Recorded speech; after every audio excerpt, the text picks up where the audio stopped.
Bismillahirrahmanirrahim. Assalamualaikum warahmatullahi wabarakatuh. Innal hamdalillah nahmaduhu wa nasta'inuhu wa nastaghfiruh wa na'udzu billahi min shururi anfusina wa min sayyiati a'malina. May yahdihillahu fala mudilla lahu wa may yudlil fala hadiya lahu. Asyhadu an la ilaha illallah wahdahu la syarika lahu wa asyhadu anna Muhammadan 'abduhu wa rasuluh. Amma ba'd. Alhamdulillah, ikhwani fillah, saudara-saudaraku yang saya muliakan.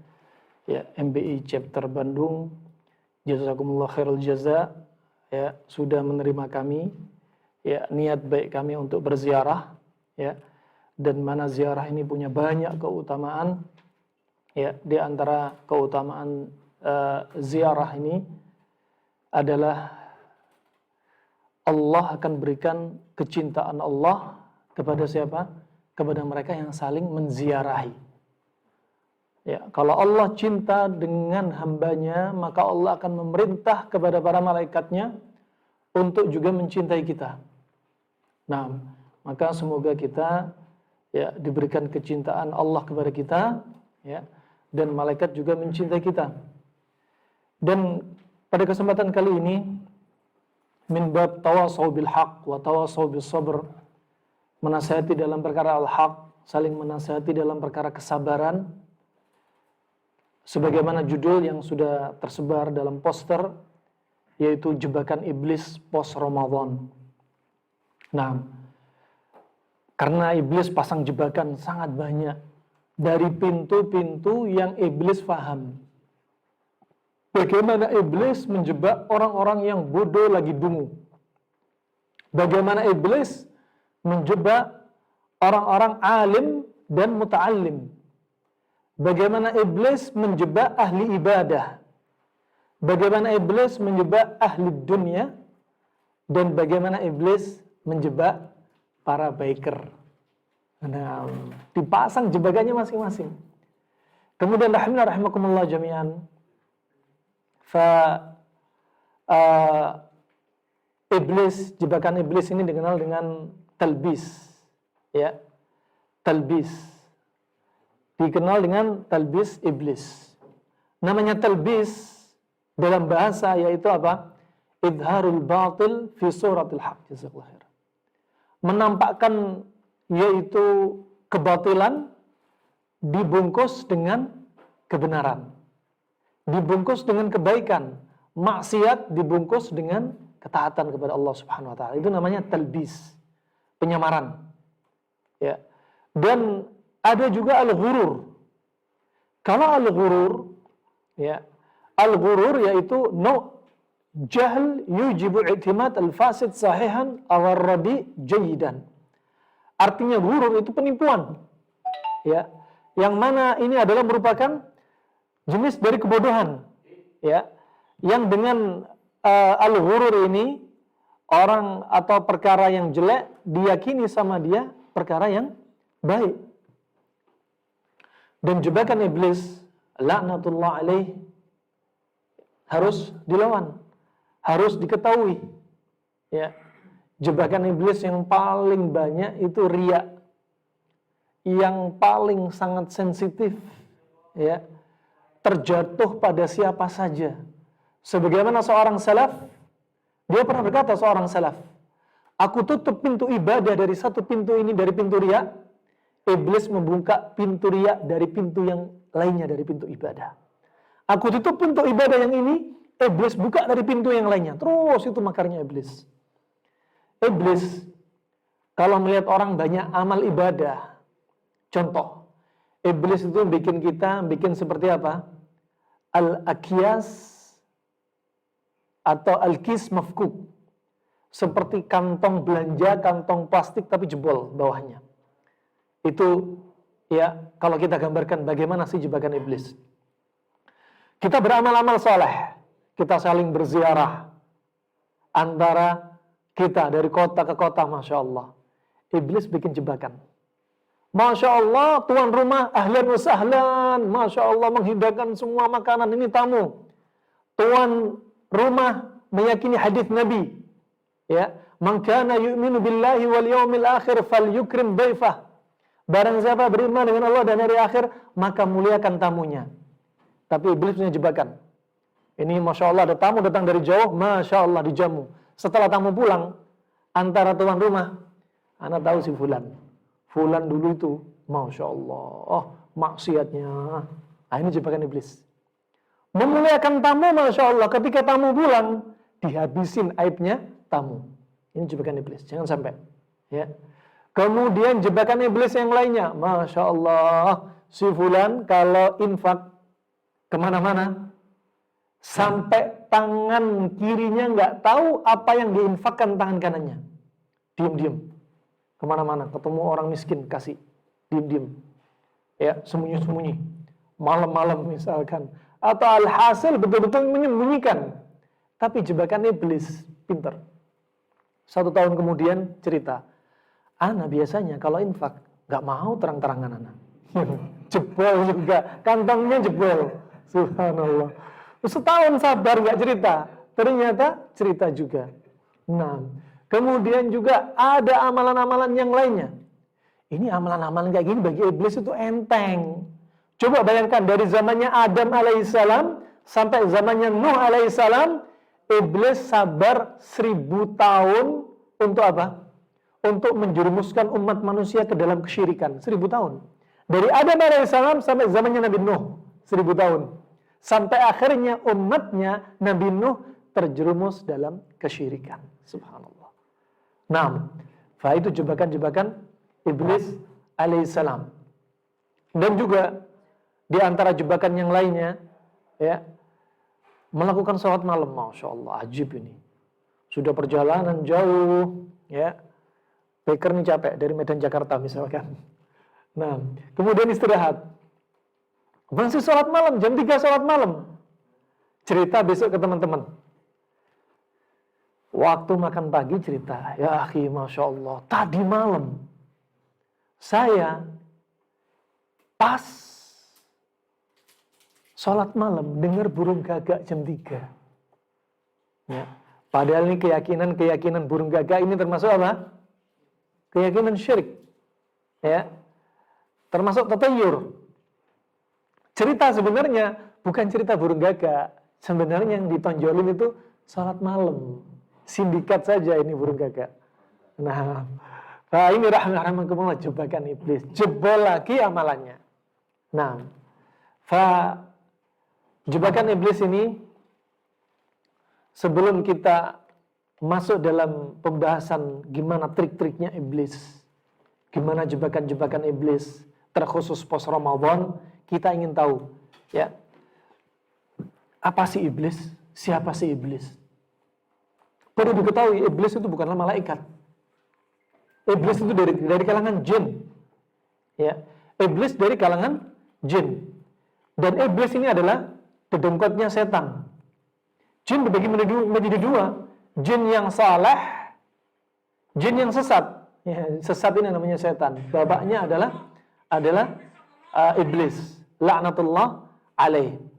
Dan iblis ini diambil dari kata, ada yang mengatakan balasa. Ya. Artinya apa? Balasa dia termasuk yang dikeluarkan dari rahmat Allah Subhanahu wa taala. Ya. Dikeluarkan, dijauhkan dari rahmat Allah Subhanahu wa taala. Dan ada kata syaitan. Ya.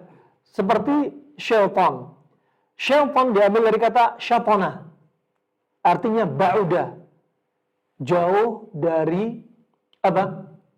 Jauh dari atau ketaatan kepada Allah Subhanahu wa taala. Itu namanya syaitan.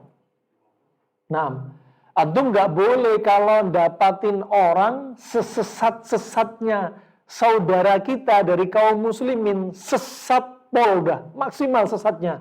Nggak boleh bilang si fulan iblis. Ya, nggak boleh. Kalau dajjal masih boleh.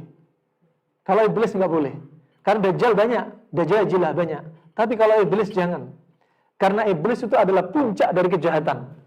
Ya, makanya jangan bilang saudara Anda iblis. Ini sebagaimana disebutkan oleh Syekhul Islam Ibnu Taimiyah dalam kitabnya yaitu Majmu' Fatwa beliau. Dan rahimakumullah jami'an, Iblis ini punya jebakan yang sangat dahsyat. Ibnu Jauzi dalam kitabnya Talbis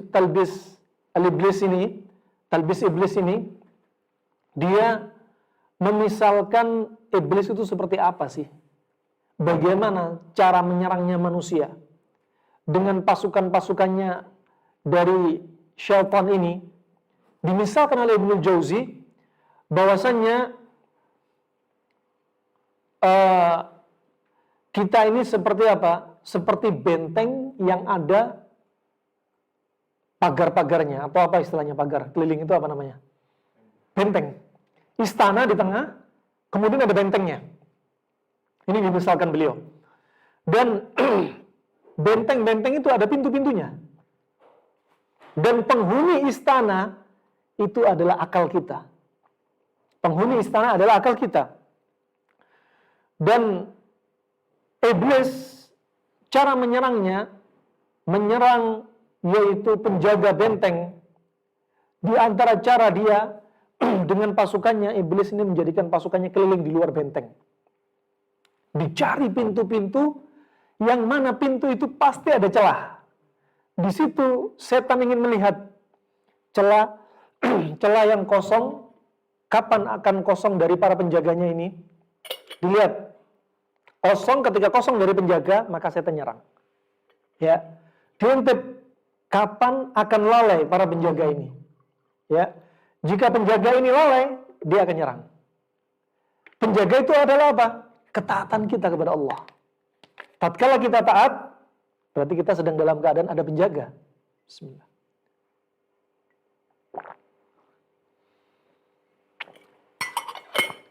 Kemudian di luar benteng-benteng itu ada seperti mir'ah.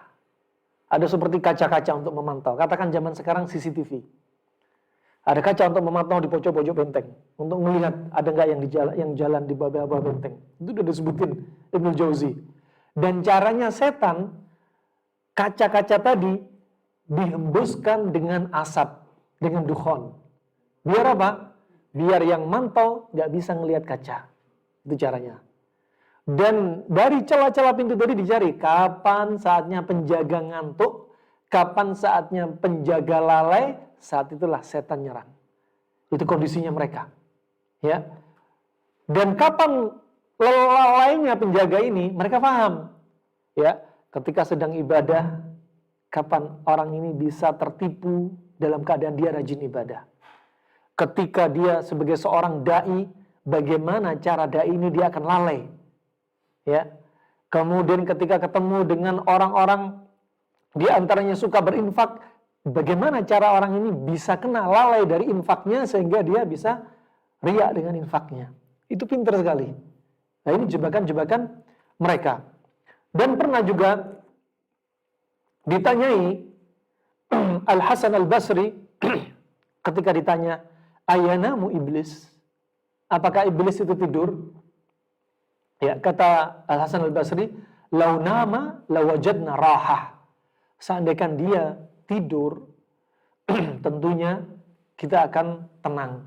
Tentunya kita akan rahah, bisa istirahat. Ya. Tapi buktinya apa? Iblis selalu mencari makar. Selalu mencari makar. Kemudian rahimakumullah jami'an. Pernah dikatakan oleh seorang salaf, ya, dia berkata, ra'aitu syaitan faqala li qad kuntu alqan nasa fa'uallimuhum fasirtu alqahum fa'ata'allam minhum.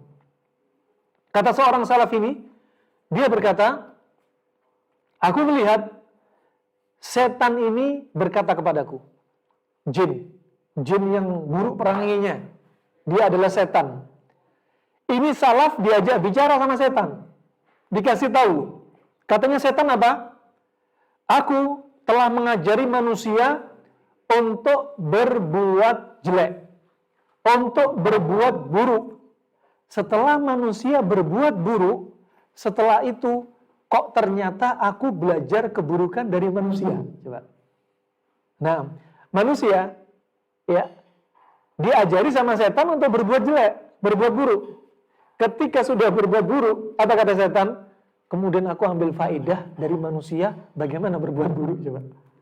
Wah, ini jebakan mereka, jebak manusia kalau udah sesat, subhanallah. Ternyata setan sampai belajar sama manusia. Nah, kemudian berkata, ya, sebagaimana diriwayatkan, haddatsana Hammad bin Syu'aib, ya, ini sebagaimana riwayat disebutkan oleh para ulama, ya, yang dengan sanad yang panjang, langsung kita sebutkan sanad ini sampai Al-A'mash. Al-A'mash, ya. Al-A'mash ini berkata, haddatsana rajulun kana yukallimul jinn. Telah mengkabarkan kepada kami seorang lelaki yang sempat dialog dengan jin. Ya. Qalu, kemudian kata jin apa? Para jin apa kata mereka? Laisa alaina asyad mimman yatba'u sunnah. Kata jin apa? Gak ada bagi kami yang lebih berat untuk menjerumuskan mereka, untuk menjebak mereka, ya, dari apa? Dari mereka pelaku-pelaku sunnah. Makanya pasukan iblis, setan ini, untuk menjebak pelaku-pelaku sunnah, itu butuh tenaga lebih banyak. Orang-orang yang paham sunnah, sebagaimana sering diajarkan syarat diterima amalan, ikhlas, kemudian mutaba'ah, sesuai dengan apa yang Nabi ajarkan, itu terus diulang-ulang. Sehingga apa? Kita berusaha untuk melatih ikhlas dan mengamalkan sesuai sunnah. Jadi apa? Iblis ini merasa, pasukannya juga merasa berat untuk apa? Menggelincirkan orang-orang pelaku sunnah. Kemudian kata setan apa lagi? Kata jin apa lagi? Wa amma sahibul ahwa fa inna nal'abu bihim la'ban. Adapun orang pengekor hawa nafsu, pengikut hawa nafsu, maka kami jadikan kami bermain-main dengan dia. Enak sekali diatur. Enak sekali dijebak, dipermainkan sama iblis dan pasukannya. Fahimi rahimahumullah. Ya, maka jangan sampai apa bermudah-mudahan untuk menjatuhkan diri kita dalam maksiat. Kenapa?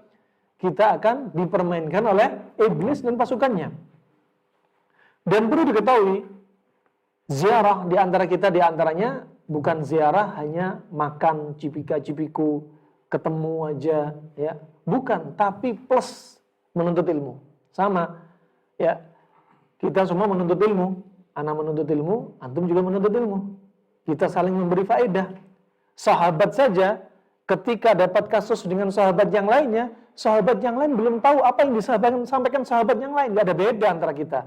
Kita sama menuntut ilmu. Umar bin Khattab, ketika mendapati para sahabat di Damaskus, ya, Suriah, ya, di daerah Hims, tatkala terkena wabah lepra, Umar memerintah para sahabat, 7 orang sahabat, di antaranya para penghafal Al-Quran, jagonya Al-Quran dari kalangan sahabat, saking cintanya Umar, memerintah mereka keluar dari tempat wabah, mau dibawa pulang. Tapi sahabat yang di dalam, yang sudah terlanjur di tempat wabah, mereka nggak mau meninggalkan daerah tersebut, karena sudah terlanjur terjangkit di situ ada wabah, nggak mau keluar. Umar bingung sikapnya gimana? Membiarkan mereka atau ngambil mereka suruh keluar? Datanglah sahabat yang lainnya, kalau nggak salah Abdurrahman bin Auf, menyampaikan kepada Umar bahwasanya sunnahnya menurut Nabi SAW, kalau mereka sudah terlanjur di tempat wabah nggak boleh keluar. Setelah itu Umar baru mendengarkan hadis dari Nabi. Artinya apa? Sahabat saja belum tentu tahu semua hadis Nabi. Saling melengkapi di antara mereka, sama. Nah, ini rahimakumullah jami'an, fa nikmat menuntut ilmu di antaranya untuk memberantas apa? Ikhlaskan niat kita menuntut ilmu untuk apa? Bukan untuk mencari kedudukan. Bukan untuk biar dikatakan lebih alim, lebih pinter. Bukan untuk dikatakan apa? Untuk membodohkan yang lainnya yang belum menuntut ilmu atau orang awam, bukan. Tapi luruskan niat kita menuntut ilmu untuk apa? Lirafa anna al-jahl. Untuk mengangkat kebodohan dari diri kita. Itu niat awal menuntut ilmu. Dasarnya kita ini memang bodoh. Ya, khuliqal insana jahula. Manusia itu diciptakan dalam keadaan benar-benar bodoh. Bukan jahil, tapi disebutkan dalam Al-Quran jahula, bodoh pol. Ya. Makanya kita harus belajar.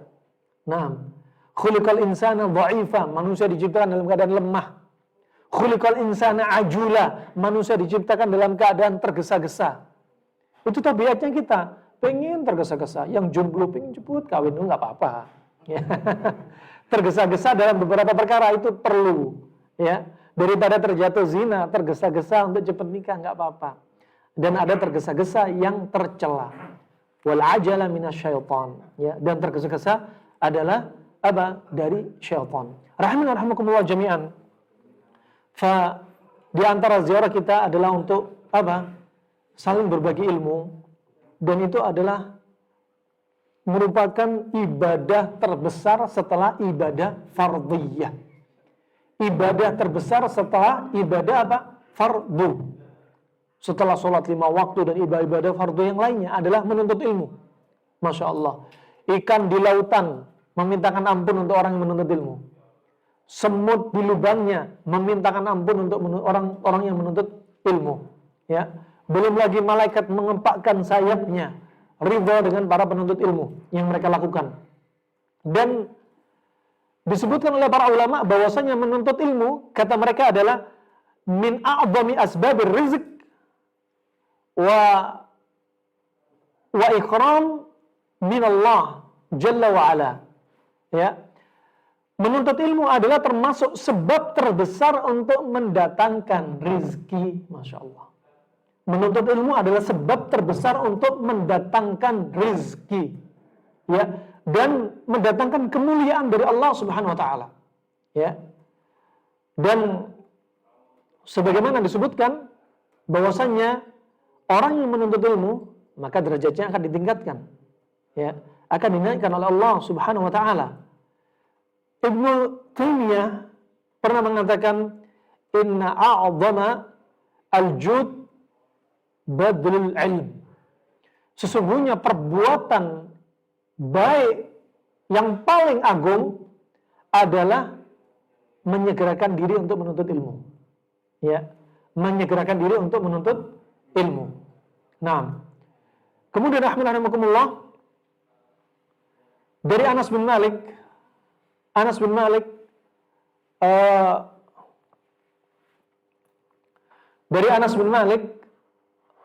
radhiyallahu an, bahwasanya Nabi sallallahu alaihi wasallam bersabda, ya, man kharaja fi talabil ilm kana fi sabilillah hatta yarja'. Barang siapa yang keluar untuk menuntut ilmu, sebenarnya dia dalam keadaan fi sabilillah. Sampai kapan? Sampai dia kembali. Masya Allah. Antum misalkan menuntut ilmu, dari rumah antum pergi kajian untuk menuntut ilmu, sebenarnya antum fi sabilillah. Sampai kapan? Sampai antum balik lagi. Coba. Kalau antum hanya jadikan menuntut ilmu rutinitas, antum nggak tahu keutamaannya, mungkin kurang dirasakan lezatnya menuntut ilmu. Tapi tatkala keutamaan itu ada, antum fahami, antum merasa nikmat dengan menuntut ilmu. Kemudian rahimakumullah, yang lebih ajibnya, ini penting, hidupkan menuntut ilmu. Ya, sampai pelosok-pelosok. Ajib coba. Ini ucapan seorang ulama salaf, namanya Ibrahim bin Adham. Ibrahim bin Adham berkata, Innallaha yarfa'u al-bala'an hadhil ummah birihlati ashabil hadith. Subhanallah. Sesungguhnya Allah Subhanahu wa taala akan mengangkat bala, akan mengangkat cobaan, akan mengangkat musibah dengan seringnya kelilingnya para penuntut ilmu.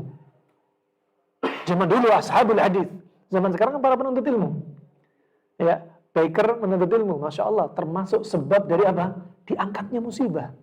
Antum keliling dakwah, Masya Allah, dari sana kemari, masuk pelosok, cari tempat kesyirikan, cari tempat kebid'ahan, cari tempat kejahilan, kebodohan. Di situ ilmu masuk.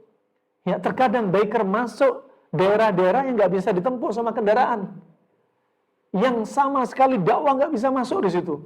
Kita kemarin di daerah Brebes ketemu satu daerah, ya, yang di daerah ini kemudian disebutkan oleh salah satu saksi bahwasannya ada 3 kampung, yang 3 kampung ini subhanallah syiriknya sangat dahsyat. Gak boleh bangun rumah kecuali di bawah rumah itu harus ada batu pipih yang lempeng. Jadi nggak ada bangunan-bangunan seperti ini. Bangunannya semua dari kayu. Jadi bangunnya batu pipih itu syarat dari jin. Kemudian rumahnya kayu semua. Kemudian keyakinan mereka kalau mau panen nggak mengadakan sesajen untuk gunung ini, ya, maka akan datang angin puting beliung. Itu keyakinan mereka. Subhanallah, kata mereka, kalau nggak ada sesajen, betul datang angin puting beliung. Bisa jadi angin bikinan mereka, jin. Jadi semakin sesat mereka. Kalau nggak ada sesajen, akan datang hujan sangat deras. Benar. Ya, bisa jadi memang hujan deras memang dari Allah. Sudah dicatat, tapi namanya keyakinan sudah. Wah, ini jinnya marah. Subhanallah. Wah, ini keyakinan seperti ini. Ada. Dan ada dai. Dai yang datang ke situ, plus membangun pondok pesantren. Subhanallah, bertahun-tahun santrinya cuma satu. Kenapa? Karena nggak suka ketika dinasihati tentang syirik. Ya, wah ini terjadi. Subhanallah. Ajaib. Dan bagaimana tidak? Makanya kata Ibrahim bin Adham, bisa jadi cobaan, bala, musibah diangkat karena rihlanya para penuntut ilmu, termasuk rihlanya para dai. Musibah diangkat. Wabah Covid diangkat. Kapan akan diangkat? Ya tentunya dengan apa? Taubat, ya, dari maksiat, ya, dakwah untuk mengingetin orang taubat dari maksiat. Maksiat di musim wabah bisa jadi maksiatnya dilipat gandakan. Ya, saatnya musim wabah, saatnya musibah, kita ingat sama Allah, ya, kita bertobat kepada Allah, kita banyak istighfar, subhanallah, ternyata apa? Ternyata tambah berbuat maksiat. Maka yang demikian tentunya apa? Termasuk perkara yang tercela. Ya. Kemudian rahimakumullah jami'an, fa iblis laknatullah alaihi, ya, dengan jebakan-jebakannya, sebenarnya mereka ini punya 6 tahapan untuk menyesatkan manusia. Ya, kalau tadi disebutkan dalam Talbis Iblis oleh Ibnul Jauzi, kemudian Ibnu Qayyim rahimahullah juga menyebutkan 6 step, 6 langkah bagaimana setan, bagaimana iblis menjerumuskan manusia ke dalam kesesatan. Ya. Ibnu Qayyim rahimahullah, ya, menyebutkan fakta yang terjadi. Bagaimana jebakan-jebakan. Jikalau langkah yang pertama nggak sukses, maka akan dinaikkan menjadi langkah kedua. Langkah kedua nggak sukses, akan dijadikan langkah yang ketiga. Ya, langkah apa itu? Ya, yang pertama, sebagaimana Ibnu Qayyim sebutkan. Yang pertama, step yang pertama yang dijadikan oleh iblis, syaitan, untuk menyesatkan manusia yang pertama, ini yang paling ringan. Yang pertama adalah marhalatul ula, ya, adalah cara iblis dan setan bagaimana mengkafirkan manusia, bagaimana menjerumuskan manusia ke dalam kesyirikan. Ini yang pertama, harus catat nih. Iblis caranya yang pertama, step yang pertama, tentunya untuk orang-orang yang nggak punya ilmu, jauh dari ilmu, orang awam, ya, caranya iblis apa? Mengkafirkan mereka dan menjerumuskan mereka ke dalam kesyirikan. Ya, mengkafirkan bisa jadi ada program kristenisasi, yang wanita-wanita walaupun pakai jilbab gaul, ada orang-orang non-muslim ingin berzina dengan wanita ini biar masuk agama mereka. Ini sudah terjadi banyak sekali. Ya, sebaliknya juga demikian. Ya, wanita-wanita yang sengaja memoles dirinya dengan kecantikannya untuk memfitnah laki-laki muslim biar mau nikah dengan dia dan akhirnya masuk agamanya. Wah, itu cara-caranya, step bagaimana caranya dia kafir. Untuk orang-orang miskin, pinter. Bagaimana caranya dengan mie instan 1 kardus dengan hadiah kaos-kaosnya, lambang-lambang simbol agama mereka. Mereka dikasih setiap bulan suplemen. Sampai akhirnya ikut agama mereka. Wah, ini jebakan-jebakan iblis. Ini marhala yang pertama. Marhala yang pertama. Nah, dan atau menjerumuskan mereka ke dalam kesyirikan. Ya. Ke dalam kesyirikan bisa syirik besar, bisa syirik kecil. Ya, syirik besar istighatsah bil mayyit. Istighatsah dengan mayit itu adalah syirik yang terbesar dari syirik besar. Ya. Pernah terjadi sekitar tahun 2005 di daerah Wonosobo. Ya, satu kampung ini mengadakan istighatsah dengan mayit pada malam Jumat. Ya. Subhanallah, kampung sebelahnya, ya, yang mana yang cerita ini sanadnya 2 sanad sampai ke ana. Teman ana, kemudian langsung tetangga yang menyaksikan. Ya, 2 sanad. Jadi kampung tetangga ini waktu itu terjadi hujan sangat deras. Sehingga malam-malam mereka nggak ada yang berani keluar. Dan pada malam, ya, sekitar jam 1 atau jam 12 malam ke atas, dengan suara yang menggelegar sangat kuat. Ya. Dan mereka nggak ada yang berani keluar. Keluarnya ketika sholat subuh, jamaah kumpul, kampung tetangga, jamaah kumpul dan cerita, suara apa tadi malam? Nggak tahu. Akhirnya setelah sholat subuh mencari, ternyata kampung tetangga sudah ditimpa setengah gunung. Oh, subhanallah, baru 2005. Ya. Makanya Nabi SAW dengan diutusnya Nabi berdoa, ya Allah, ya, kalau kau menimpakan azab, akhirkan azab ya Allah untuk umat ini ya Allah. Ya. Kalau umat terdahulu mereka berbuat maksiat, langsung diazab sama Allah. Umatnya Nabi Muhammad karena doanya Nabi Muhammad kepada Allah dikabulkan sama Allah sehingga diakhirkan karena sayangnya Allah Subhanahu wa taala. Kemudian rahimahumullah, setelah itu apa yang terjadi?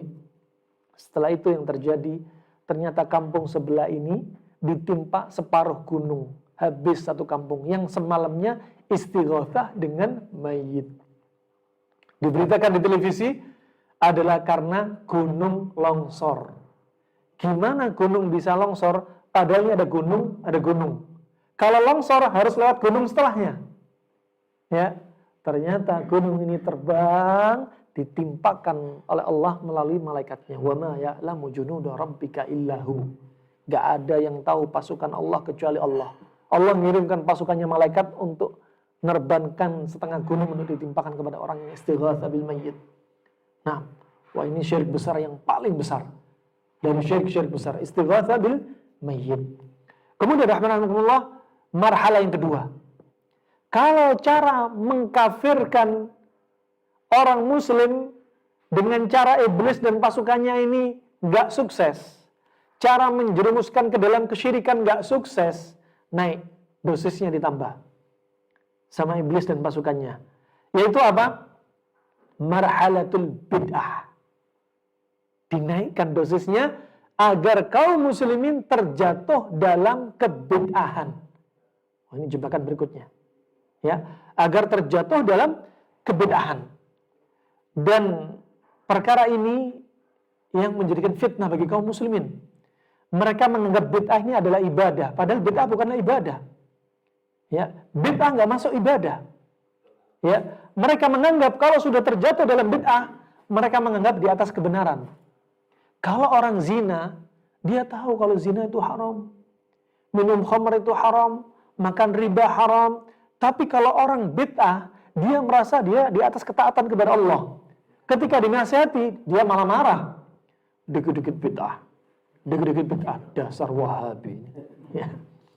Kalau gitu kalian gak usah pakai AC. Kalau gitu kalian gak usah naik mobil, gak usah naik pesawat, naik onta saja. Onta kita 1200 cc GS. Ya salah. Onta kita kuda besi juga. Nah, rahimakumullah, ya. Pertama, tuduhan Wahabi salah. Tuduhan Wahabi ini juga muncul di antaranya adalah fitnah yang ditimbulkan oleh orang-orang Belanda. Ketika benci dengan orang-orang pelaku sunnah, dikasih nama julukan Wahabi, yang Wahabi memang ada pada tahun 200 Hijriah. Namanya Abdul Wahab bin Abdurrahman bin Rustum, seorang laki-laki Ethiopia yang menghalalkan darah kaum muslimin. Lah ini dicomot, ditempelkan untuk orang-orang pelaku sunnah. Biar apa? Terjadi perang saudara. Nah, wah itu fitnah yang ditimbulkan. Seperti nama Pak Haji. Memang Belanda yang bikin. Untuk apa? Nita ini ngasih tanda. Siapa yang pulang dari haji, kemungkinan sudah tersusup oleh pemikiran-pemikiran sunnah dari Arab Saudi. Nah, fa ini rahimahumullah jami'an. Fa marhalah seperti ini jebakan bagi mereka, dari mereka. Ya, bid'ah. Nah, dan sebenarnya bid'ah itu dibolehkan kalau masalah dunia. Kalau masalah agama, nggak boleh. Makanya ketika sahabat bertanya kepada Rasulullah tentang perkara dunia, Nabi menjawab apa? Antum a'lam bi umuri dunyakum. Kalian lebih paham dari urusan dunia kalian. Silahkan mau bikin apa silahkan. Tapi untuk urusan akhirat, urusan agama, urusan dalil, tanya kepada Nabi. Nah, demikian rahmatullah. Marhala inilah yang zaman sekarang banyak kaum muslimin terjatuh. Step kedua. Step pertama juga banyak terjatuh. Ya, orang-orang di zaman Nabi terjatuh dalam kesyirikan ketika kapan? Ketika dalam keadaan riang gembira. Ketika dalam keadaan susah, ditimpa bencana, timpa musibah, dalam kondisi terhimpit, ikhlas kepada Allah. Makanya Allah berfirman, ya, fa idza raqibu fil fulki da'ullaha mukhlishina lahuddin. Ya, falamma najjahum ilal barri idza hum yusyrikun, kata Allah Subhanahu wa taala. Orang-orang musyrik tatkala waktu itu di zaman Nabi, mereka diombang-ambing ombak yang besar ketika naik perahu, mereka nggak ingat sama kuburan, nggak ingat sama wali, nggak ingat sama berhala, nggak ingat sama pohon, nggak ingat sama gunung, ingatnya sama Allah. Da'ullah mukhlishina lahuddin. Tatkala sudah diselamatkan oleh Allah, di mana? Di daratan mereka syirik lagi. Zaman sekarang, ya, ketika riang gembira syirik. Ketika dikasih gempa bumi 1400 kali di Lombok, di kaki Gunung Rinjani yang sudah hilang separuh, disembelih kepala sapi. Subhanallah. Dikasih musibah tambah syirik. Nah, bid'ah juga gitu banyak. Ya, kalau dinasihatin jangan gitu ya akhi, ini bid'ah. Ya, ini sudah ciri-ciri ini. Ya, yang nuduh bid'ah ini ciri-ciri. Ya Allah, dinasihatin nggak mau. Padahal Aisyah sudah mendengar Nabi bersabda, man ahdatha fi amrina hadza fahuwa raddun. Barang siapa bikin acara baru, agama baru, dalil baru, ya, maka amalan dia tertolak. Amalan dia tertolak. Sudah jelas dari Nabi SAW. Marhalah yang ketiga, syirik, kufur, bid'ah, gagal. Naik pintar iblis. Step berikutnya, dosisnya ditambah. Ya, dosisnya ditambah. Tadi pakai 150 cc. Sekarang 250 cc. Naik 500 cc. cc-nya. Nah, kemudian dosis yang ketiga, marhala al-ma'asi. Marhala apa? Maksiyah. Tapi maksiat apa? Kabirah. Maksiat yang besar. Ya, tapi memang maksiat yang besar. Dengan cara apa? Menganggap, udah, kamu berbuat maksiat. Allah itu Rahman, Allah Rahim, Allah Ghafur, ya, Allah Ghaffar, Allah Maha mengampuni. Udah diampuni, udah. Orang yang sudah mengatakan la ilaha illallah dijamin masuk surga. Dosa besar sekarang, udah zina sekali-kali aja. Nah, nanti Allah Maha mengampuni. Kan yang nggak diampuni oleh Allah kan syirik. Allah kan berfirman, innallaha la yaghfiru ayyushraka bih wa yaghfiru ma duna dzalika liman yasha. Allah tidak mengampuni dosa-dosa syirik, tapi mengampuni dosa di bawah syirik. Kan zina di bawahnya syirik. Wah, ini pintar iblis. Sekali-kali aja. Makanya ketika siapa? Hudzaifah bin Yaman. Hudzaifah bin Yaman ketika naik tunggangan bersama Nabi, di belakang Nabi. Ya, di belakang Nabi. Makanya kalau antum sama Ustaz Subhan misalkan, Ustaz Subhan bonceng. Antum gak usah sungkan-sungkan. Ustaz, anak aja gonceng. Ustaz itu jangan gonceng, Ustaz di belakang. Gak apa-apa, Nabi buktinya pernah di depan. Mu'adz bin Jabal di belakang, gak apa-apa ya. Yang gonceng apa? Orang yang lebih di atas antum itu gak mengapa ya. Maksudnya lebih dia punya keutamaan ilmu misalnya, gak mengapa. Nabi bonceng sahabat Nabi. Mu'adz bin Jabal, ini contoh saja. Dan subhanallah, Mu'adz bin Jabal waktu itu disebutkan oleh Nabi tentang keutamaan. Keutamaan apa? Orang yang ngucapin la ilaha illallah dijamin masuk surga. Ya. Banyak hadisnya di antaranya maqala fi akhir umri la ilaha illallah dakhala al-jannah. Barang siapa akhir hayatnya ngucapin la ilaha illallah, maka dia masuk surga. Ya, maka dia masuk surga. Kemudian Mu'adz berkata, saking senengnya kan orang ngucapin la ilaha illallah saja masuk surga. Seneng Mu'adz. Ya Rasulullah, afala ubashirhum? Bolehkah saya kabarkan kabar gembira ini ya Rasulullah dari hadis yang kamu sampaikan ya Rasulullah kepada saudara-saudara kami para sahabat bahwasanya ucapan ini saja bisa menyebabkan masuk surga? Apa kata Rasulullah? Fala tubashirhum fayattakilu. Jangan sebarkan kepada mereka. Nanti mereka nggak ngambil sebab. Akhirnya dengan la ilaha illallah tetap berbuat maksiat, nggak beribadah, sudah dijamin masuk surga, ya sudah. Kenapa? Karena waktu itu masih banyak sahabat yang baru masuk Islam. Jadi belum siap. Kalau antum sudah masuk Islam lama. Nah, dari bapak ibu masuk Islam. Nah, fa ini rahimahumullah apa? Kata Rasulullah, jangan kasih kabar gembira, kemudian mereka meninggalkan sebab. Artinya apa? Gak ibadah, tetap maksiat. Ya, sehingga gak disebarin. Fa ini rahimahumullah, maksiat yang besar. Itu termasuk jebakan yang ketiga. Jebakan ketiga, coba stepnya pintar sekali iblis, laknatullah alaih. Jebakan yang keempat, dosisnya dinaikkan jadi 750 cc. Ya. Nah, dosis yang keempat adalah apa kira-kira? Kira-kira apa? Kalau habis maksiat besar tentunya maksiat kecil. Ya. Marhala yang keempat adalah bagaimana setan iblis menjerumuskan kaum muslimin ke dalam maksiat yang kecil. Ke dalam maksiat yang kecil. Nah, ini maksiat kecil gampang. Kita loh jalan ke masjid menghapuskan dosa. Ya, kita antara sholat ke sholat menghapuskan dosa. Jumat ke Jumat menghapuskan dosa. Ramadan ke Ramadan menghapuskan dosa kecil kita. Kita berwudu, dosa kita juga dihapusin dosa kecil kita. Kita habis makan, kemudian baca doa, Alhamdulillahi at'amani hadha warzaqanihi min ghairi haulin minni wala quwwah. Kata Rasulullah apa? Barang siapa makan, kemudian baca doa ini, dosa kita dihapuskan. Habis makan loh padahal, dihapusin dosa. Kan gampang hapus dosa kecil. Coba, pinter iblis, laknatullah alaih. Ngentengin. Naik motor, moge, pakai kacamata hitam lah, biar enak lirik-liriknya, kan dosa kecil. Nah, lirik sana. Nah, lirik sana. Nah, dia masuk dalam rumah, ya, masuk dalam rumah, istrinya tidur, jam 12 malam, wifi nyala, mukanya suami bercahaya di bawah selimut. Masya Allah. Ternyata cahaya melihat website yang haram. Ya, dia pikir maksiat kecil nih, hati-hati. Ya, maksiat kecil menjadi besar. Kalau apa? Pertama, maksiat kecil ini diulang-ulang. Ya. Kalau bagi jomblo, maksiat yang sering dilakukan apa? Apa kira-kira? Onani. Itu kecil. Ya, tapi kalau diulang-ulang akan menjadi besar. Ya. Kedua, ya, maksiat kecil ini kalau dientengkan akan menjadi besar. Ketiga, maksiat kecil ini ya kalau dipamerkan, diceritakan akan menjadi besar. Kenapa? Akan merangsang, menstimulan orang yang dengar untuk ikut melakukan apa yang dia lakukan. Nah, tadi malam kita pas lagi ngopi, ya Allah, ya. Syahwat tiba-tiba naik, minum kopinya kopi lanang katanya.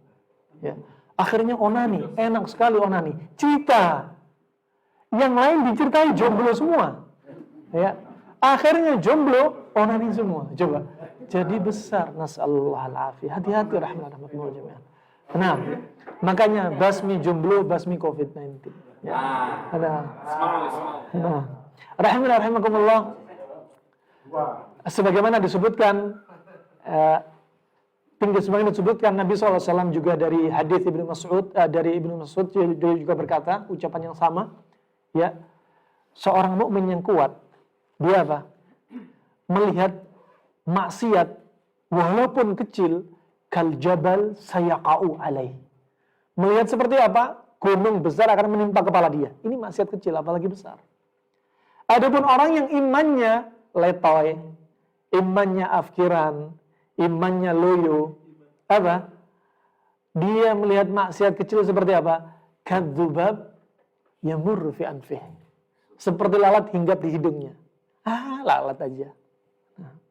Nah, ini orang yang lagi imannya down. Makanya barometer yang mengetahui iman kita lagi down ketika kita mengentengkan maksiat. Ketika kita bermudah-mudahan untuk melakukan maksiat. Al-iman yazid wa yanqus, yazidu bi ta'ah wa yanqusu bil ma'siyah. Ya, iman bisa bertambah, bisa berkurang, bertambah dengan ketaatan kepada Allah, berkurang karena kemaksiatan. Nah, berkurang karena apa? Maksiat, ya. Makanya labil, ya. Harus sering apa? Kita kasih nutrisi iman. Di antara nutrisinya apa? Majelis taklim, ya, saling ketemu, tawasau bil haq, tawasau bis sabr, salat, zikir, baca Al-Qur'an. Nah, ini setelah Ramadan. Kalau setelah Ramadan balik lagi seperti masa lalu, ya, yang tadinya Ramadan ninggalin rokok, ngerokok lagi. Nah, yang tadinya Ramadan, Masya Allah, tangannya dijaga dari website nggak jelas, matanya mudah dipalingkan. Setelah Ramadan, ya ternyata tambah berbuat maksiat. Ini bisa jadi Ramadan dia nggak diterima, bisa jadi dia keluar dari Ramadan tapi nggak diampuni oleh Allah, atau bisa jadi hanya diampuni sekian persennya. Nasallahu afiyah. Kemudian jebakan yang keberapa? Kelima. Jebakan yang kelima adalah, yaitu ini pinternya. Tadi dosisnya berapa cc? 750 cc. Sekarang naik 1000 cc. Ya, Afrika Twin. Nah, kemudian ketika dinaikkan dosisnya sama syaitan, ya, kemudian apa? Caranya apa ya? Ya. Caranya adalah menyibukkan manusia dengan perkara yang mubah. Coba, pinter banget coba. Nah, Ibnu Qayyim bagaimana nyebutin pinter ini, Masya Allah. Tentunya dapat taufik dari Allah. Ya. Perkara mubah itu dapat dosa enggak? Enggak. Dapat pahala enggak? Jadi waktunya udah habis gitu aja. Makanya kalau antum touring ngabisin waktu, ngabisin umur, mubazir umur antum. Umurnya pendek, coba Nabi umurnya wafat 63 tahun. Abu Bakar 63 tahun. Umar 63 tahun. Hanya 63 tahun. Tapi umur mereka sekarang di alam kubur 1438 tahun lebih. Dan didapat kenikmatan kubur. Coba kalau umurnya pendek, dapat siksa kubur sampai hari kiamat. Padahal umur kita di alam kubur bisa jadi lebih panjang daripada umur kita di dunia. Makanya apa? Naik motor, keliling, tegakkan amar ma'ruf wa nahyu anil munkar. Naik motor, ngelihat ada cowok, cewek naik motor, kakinya cewek dinaikkan ke pahanya cowok. Jangan diem. Mbak, haram mbak, takut sama Allah. Cepat nikah, halalkan saja. Ya. Amar ma'ruf wa nahyu anil munkar. Cuek. Ya. Nah, ketika ada orang-orang yang berbuat maksiat, ya, amar ma'ruf wa nahyu anil munkar. Ketika ada kerusuhan, ketika ada kecelakaan, ketika antum ringan tangan, Masya Allah. Naik motor, ya, sambil cari pahala. Ya, lihat orang miskin, berhenti, dibantu, Masya Allah. Makanya Nabi bersabda, ya, ma min qaumin ya'malu fihim al-ma'asi wa yastati'una yughayyiru wa lam yughayyiru illa yushiku minhumullahu minhu bil iqab. Barang siapa melakukan kemaksiatan dan yang lainnya bisa mencegah kemaksiatan tersebut, tapi diam, nggak ada amar ma'ruf wa nahyu anil munkar, ingat, Allah akan percepat kalian semua diberikan cobaan. Ya. Apa? Diberikan musibah. Kenapa? Di antara sebab musibah, kita nggak amar ma'ruf wa nahyu anil munkar. Nah, itu penting. Jangan disebutkan mubah. Ya, contohnya mubah, tidur. Tidur mubah kan? Mubah. Dalam satu hari antum tidur sepertiga hari. Dalam 24 jam antum tidur sepertiga dari 24. Seandaikan umur kita 60 tahun, berarti 20 tahun umur kita habis untuk tidur. Ya, tidur gak ada pahala, gak ada dosa. Sia-sia aja. Makanya kalau tidur, doa sebelum tidur. Apa doa sebelum tidur? Bismillahi Allahumma jannibna syaitan wa jannibna syaitan ma razaqtana. Wah, doa tidur pulas. Nah, adab-adab sebelum tidur, ya, miring ke kanan, ya. Baca zikir, baca ayat kursi dan sebagainya. Bangun tidur juga demikian. Baca doa bangun tidur. Doa bangun tidur apa? Jangan Allahumma jannibna syaitan lagi. Sudah azan masih doa ini. Nah, barakallahu fiik. Jadi 20 tahun biar kita nggak sia-sia. Ya. Kemudian ketika makan satu hari kita habis berapa waktu kita habis untuk makan. Makan hukum asalnya mubah. Ya. Hukum asalnya makan, udah makan, ngemil, masih ada ronde terakhir teh. Ya. Kemudian Masya Allah masih ngobrol bareng, habis banyak. Belum jalan-jalan, wisata, hukum asalnya mubah. Ya. Sama keluarganya, sama teman-temannya mubah. Kalau nggak kita niatin hal yang lain yang menyebabkan itu menjadi ibadah, maka cuma-cuma. Nah, demikian rahmatullah. Jangan sibukkan dengan perkara yang mubah. Itu jebakan apa? Iblis yang keberapa tadi? 5. Ya. Sehingga apa? Kita sibuk dengan taat kepada Allah. Coba antum bayangkan motoran jauh. Kalau antum motoran nggak ada misi yang jelas untuk Allah, ya, hambar. Motoran tambah sesek dada. Kenapa? Penuh dengan maksiat. Pakai sena, ngobrol sama temen, ngomongnya nggak jelas. Apalagi ghibah, namimah. Kesana kemari, matanya jelalatan. Kesana kemari, naudzubillah, kumpul ke kafe-kafe isinya perempuan. Sehingga merangsang untuk terjatuh dalam maksiat. Contoh. Fahmi rahimahullah, kalau kita safar, pertama niat safarnya safar ibadah. Ya, yang ngawal ustadz, Masya Allah tentunya ngawal ustadz, dia ngawal, yang mana ustadz berdakwah, dan pengawalan itu juga pengawalan bukan hanya ngawal keamanan, tapi plus dia juga mengawal agama dia. Untuk apa? Kan dapat faedah, tausiah, nasihat, Masya Allah. Ya, apalagi di zaman fitnah, para ustadz Masya Allah jadi terancam. Nah, kriminal dari mereka musuh-musuh Allah Subhanahu Wa Taala, silakan jaga. Ya, kalau ustadz kibar, kalau kita orang mah sama. Ya, nggak perlu pengawal. Nah, demikian rahmatullah jami'an. Itu jebakan yang kelima. Jebakan yang keenam. Jebakan keenam adalah setan menjadikan jebakan bagaimana seseorang ini disibukkan dengan satu amalan yang amalan itu pahalanya lebih sedikit daripada amalan yang lebih tinggi. Lebih banyak pahalanya. Coba, pinternya Ibnu Qayyim menyebutkan. Ya, ini ujung-ujungnya. Ini apa? Tentunya jebakan ini untuk siapa? Untuk para penuntut ilmu. Yang mereka tahu dalil. Untuk ahli taqwa.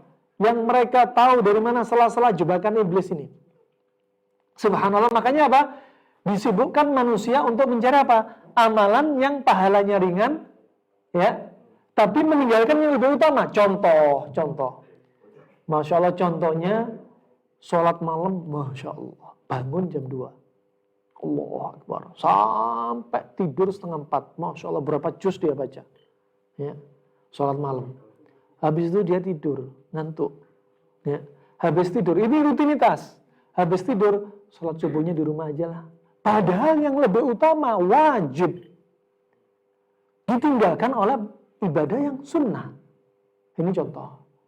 Tentunya antum bisa mencari contoh yang lainnya, mana yang lebih utama.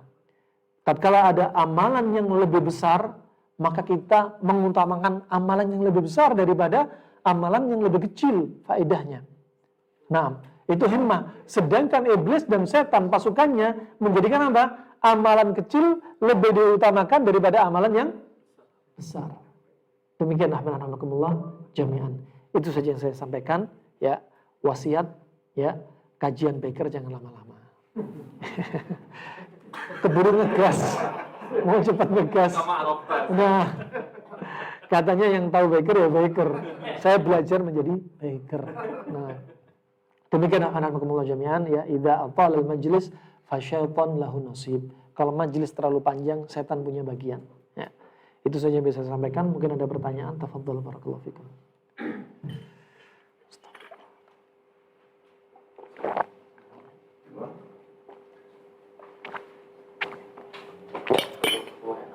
Pertanyaannya, ini door prize kan? Iya. Enggak. Baik, pertanyaan. Coba. Hah? Tafadhol. Ini pasal apa? Bahwasanya cara menghindari maksiat kecil gimana gitu kan? Mungkin bermaksud itu gimana imannya mungkin ya? Kalau lemah itu kena gitu ya, maksiat. Itu cara menghindari maksiat Maksiat kecil. biar imannya kuat gimana Pak? Barakallahu fiik. Jazakallahu khair. Jadi seperti diuraikan tadi bahwasanya iman bisa bertambah dan bisa berkurang. Maka kita harus tahu konsepnya bagaimana iman bertambah, bagaimana iman berkurang. Ketika antum terjatuh dalam maksiat, ketahuilah iman antum, iman kita berkurang. Ya. Ketika kita bermudah-mudahan menjatuhkan diri kita ke dalam maksiat, ketahuilah iman kita sedang berkurang. Ya. Bagaimana cara mencegahnya? Cara mencegahnya banyak. Tentunya apa? Datangi ketaatan kepada Allah Subhanahu wa taala. Ya, di antara ketaatan kepada Allah, ya, namanya hati, ya, itu kadang lemah, kadang kuat imannya. Untuk menjadikan hati yang tadinya sempat loyo, perlu dikasih nutrisi hati yang lebih. Di antara nutrisi hati adalah zikrullah. Ya. Zikrullah di antaranya seperti apa? Membaca Al-Quran dengan maknanya. Kemudian termasuk sholat. Kemudian yang sangat penting adalah talabul ilm. Adalah menuntut ilmu. Dengan menuntut ilmu, antum lihat orang-orang, subhanallah. Kalau antum pernah tinggal di pondok, antum mungkin lihat pagi-pagi 3:30 pondok itu sudah rame. 3:30 subuh. Ngapain? Sholat malam ngafalin Al-Quran. Sholat malam ngafalin Al-Quran. Lain kalau antum di rumah samping istri terus, ya. Lain sama orang yang sudah berlomba-lomba. Akhirnya apa? Timbul ghibtah, iri-iri yang terpuji. Akhirnya antum ikut-ikut sholat malam. Ya. Berarti apa? Cari komunitas orang-orang soleh, kumpul dengan mereka, ya. Kumpul dengan mereka. Kemudian juga demikian untuk menjaga iman kita tetap kuat, ya jangan berteman dengan orang-orang yang nggak jelas. Kalau berteman dengan orang-orang soleh, ngomongnya, ngobrolnya, perkara-perkara ketaatan kepada Allah, walaupun poligami. Ngobrolnya yang baik-baik, ya, daripada ngobrolnya nggak jelas. Nah, kemudian juga apa? Ya, juga di antaranya apa? Lakukan sunnah-sunnah Nabi SAW semampu antum. Dan jangan lupa berdoa. Untuk apa? Selalu istiqomah. Untuk selalu istiqomah, dijauhkan dari kesyirikan, dijauhkan dari kebid'ahan, dijauhkan dari kemaksiatan. Itu saja insyaallah. Barakallahu fikum. Baik, pertanyaan dari Ana. Karena ada door prize. Siapa yang bisa jawab? Angkat tangan. Pertanyaannya menyusul. Nah, fadhol. Fadhol. Antum sahibun nadhara yang pakai kacamata. Yang kacamata 2 orang aja, 4 orang, 5 orang. Masya Allah. Yang pakai antum belum kenal sama antum tadi. Pakai baju putih MBI. Pak Eka. Pertanyaannya Pak Eka. Sebutkan 3 tahapan pertama Pak Eka. Dari jebakan iblis yang disebutkan Ibnu Qayyim rahimahullah untuk menyesatkan manusia. Dengan berurutan. 1. Menghindari kesyirikan. Menjatuhkan mereka ke dalam kesyirikan dan menjatuhkan kebid'ahan. belum. Kesyirikan dan ada terusannya. Kekafiran. Kekafiran. Ya. Nah, terus Menjatuhkan kepada kebid'ahan. kebidahan. Terus Yang ketiga tadi anak ke bawah. Menjatuhkan kepada dosa besar. dosa besar, masya Allah. Tapi fadal nih, bantu mencari Ramadan yang hilang. Fadal. Ramadan hilang tapi dicari lagi. Nah. Tapi pertanyaan berikutnya, tentunya tahapan berikutnya. Siapa yang jawab? Fadal antum. Siapa nama antum? Sandi. Sandi aja. Oh iya. Yang pertama adalah maksiat yang kecil. Maksiat kecil. Yang kedua adalah kelima adalah menyibukkan diri dengan perkara yang mubah. Taib. Yang keenam adalah disibukkan dengan suatu amalan yang lebih sedikit. Semisal tadi kan contohnya tahajud. Sedikit pahalanya dibanding amalan yang lebih besar pahalanya. Misalnya tadi tahajud tapi sholat subuhnya di rumah. Nah, tadi menjerumuskan ke dalam dosa kecil. Tapi nggak selamanya kan dosa kecil itu kecil. Betul. Ya, Ada saatnya dosa kecil jadi besar. Ketika diulang-ulang, terus diceritakan dan diulang-ulang ceritakan satu lagi itu terang-terangan. iya. Nah, fadhal, untuk antum. Langsung 2 deh, karena 2 pertanyaan tadi. Nah. Mantap, sabar. Pertanyaan berikutnya.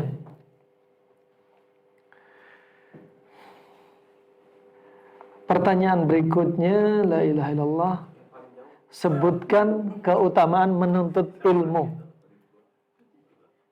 Sebutkan, ya, tadi kita sebutkan di awal-awal kajian, 4 saja keutamaan menuntut ilmu. Fadhal, antum? Diangkat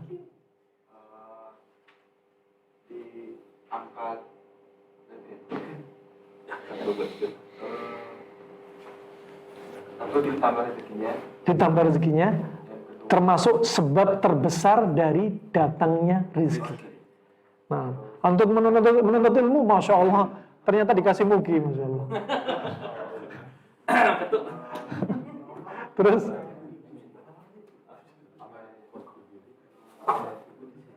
yang berikutnya,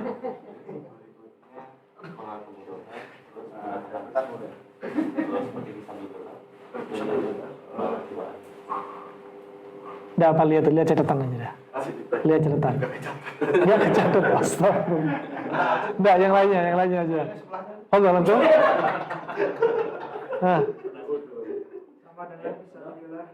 Nah, orang yang berangkat menuntut ilmu, dari datangnya sampai pulangnya dicatat sebagai fisabilillah. Masya Allah. Antum niatin itu fisabilillah.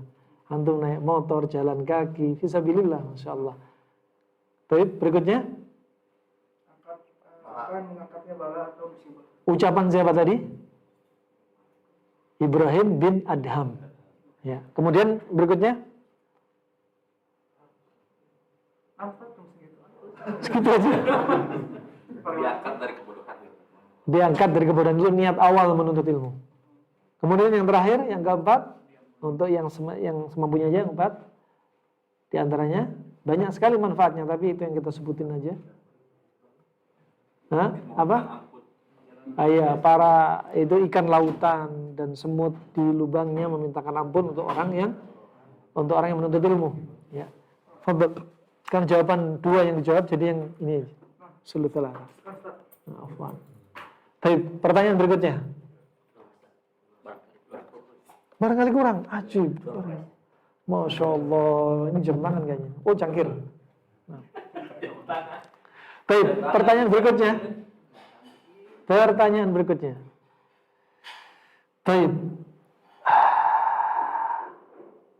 Iblis tadi dimisalkan seperti apa ketika menjebak orang-orang yang beramal. Ya, orang beramal dari ini, dari itu, subhanallah, amalannya hilang semua. Terus sebutin contoh-contohnya. Ya, Fadl yang jawab. Jomblo belum jawab. Yang pakai kacamata. Siapa? Akhi Yusuf, Fadl. Oh, yang lainnya ya, Fadl. Oh, dia. Fadl. Satu pertanyaan juga, yang pertanyaan terakhir dah, selesai dah. Enggak? Yang ketangkapnya cuma kalau diobrolin abang-abang kita. Saya malamnya sholat tahajud. Bisa hilang juga itu aman. Gimana? Kalau nanti anak yang dapat hadiah ini. Baik, ada yang lainnya? Seperti kantong belanjaan yang bolong. Ahsan. Itu seperti itu permisalannya. Ya. Berbuat kebaikan kemudian dihilangkan sendiri dengan cara-cara amalan dia juga. Baik, Fadl. Dikasih hadiah. Ya, kasih yang lain silahkan, Fadl. Antum kasihkan tukang parkir siapa? Fadl.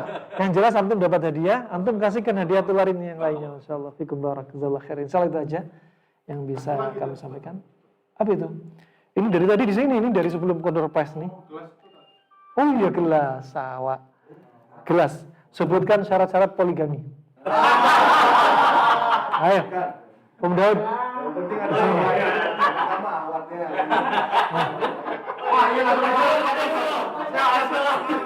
Mangga. Mari, Pak. Yang pertama itu adil. Adil. Adil apanya? Dalam artian dia berapa adil pada yang Yang ini poligami itu. Nanti para istri bilang gini, adil, kalian nggak akan bisa adil.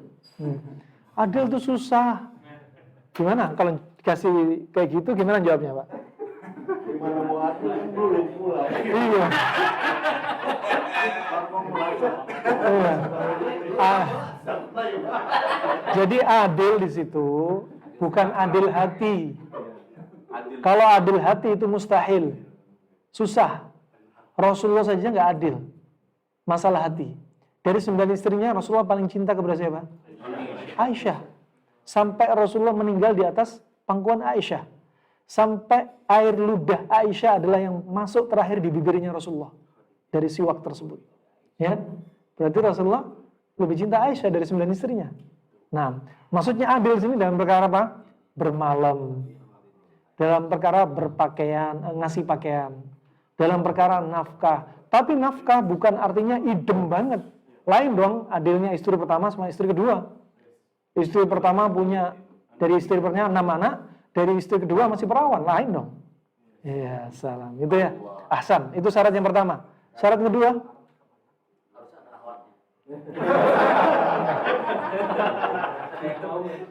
Nah, syarat yang kedua. Ini antum mencangkir nih. Kalau jawabnya 6 orang dibagi-bagi cangkirnya. Baik, syarat kedua. Ya. Apa ya? dapat izin. Apa? Dapat izin dari Menteri Agama. Dapat izin, Masya Allah.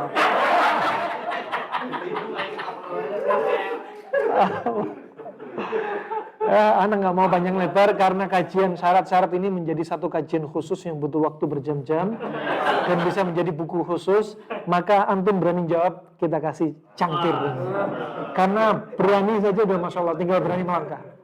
Itu saja yang bisa saya sampaikan. Semoga ya, fikum barak, semoga bermanfaat untuk saya pribadi dan untuk antum semua. Ya, dan semoga Allah angkat dosa-dosa kita. Ya, semoga Allah angkat derajat kita. Dan semoga Allah jauhkan jebakan-jebakan iblis dari diri kita. Nah, barakallahu fikum, subhanakallahumma bihamdik, asyhadu an la ilaha illa anta astaghfiruka wa atubu ilaik.